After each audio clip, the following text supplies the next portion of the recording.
Hey everyone, this is Evan speaking from Delta Triggers. We're going to be talking about the Timney Alpha trigger. So I'm doing this a little bit late because the Glock performance trigger has already come out. But I thought that it was important to talk about this platform.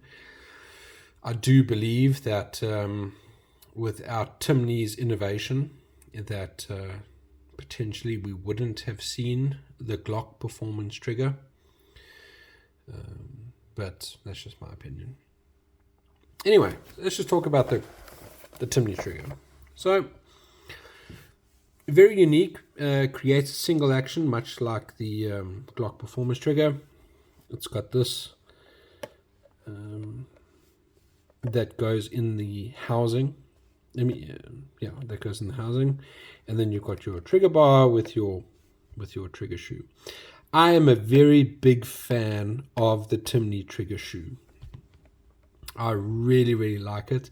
I think it's great. It's adjustable. It works really well. So, big fan of the trigger shoe. Okay, so this is for Gen 3 and 4. Right. Full disclosure, I have a Gen 4. I could not get this to work in my Gen 4. Light strike every single time. I don't know if it's just something with my particular Gen 4. I then put it in my Gen 3. Worked fine. So it's a little bit of a hit and miss, to be honest.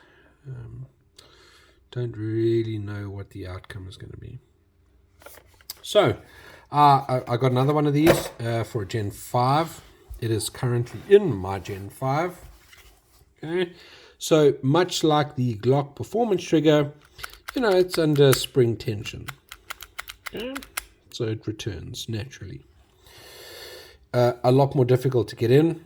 The Glock performance trigger, it comes with its own special housing. This doesn't. That little red piece drops inside the housing, and so on and so forth. Okay, this is a worked Timney. This is not standard. This is with all my work done on it. Okay, so it's polished, it's refined.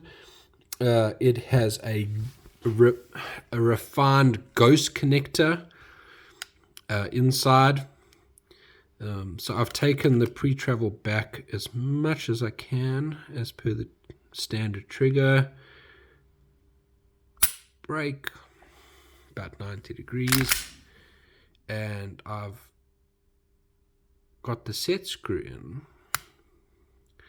to prevent it from traveling back even more.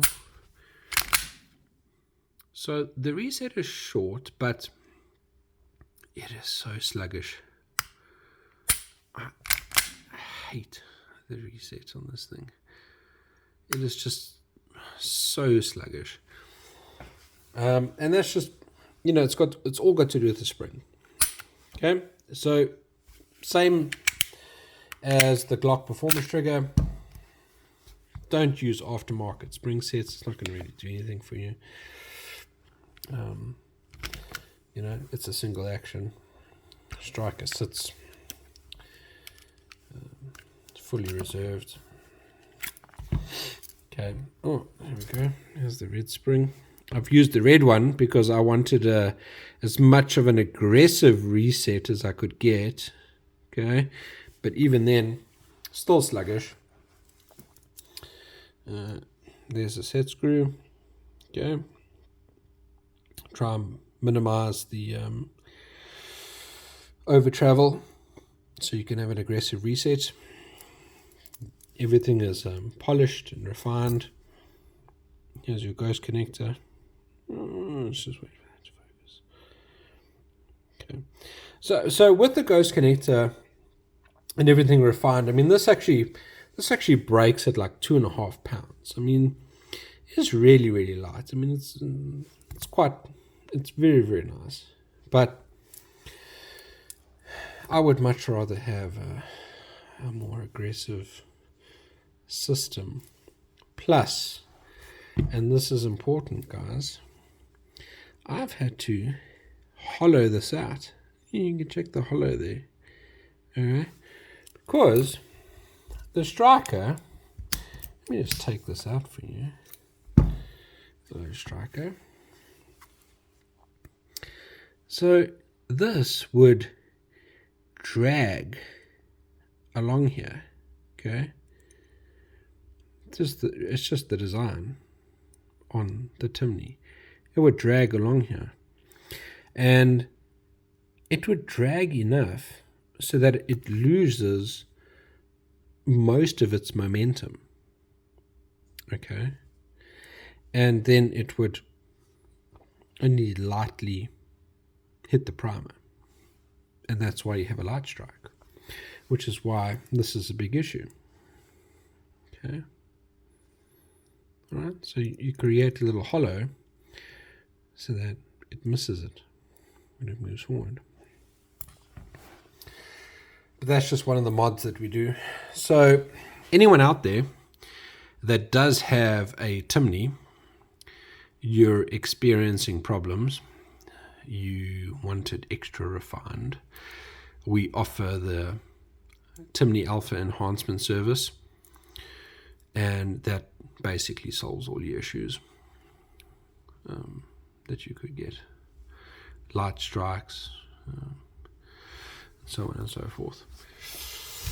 Okay, that's my review and my talk on the Timney Alpha trigger.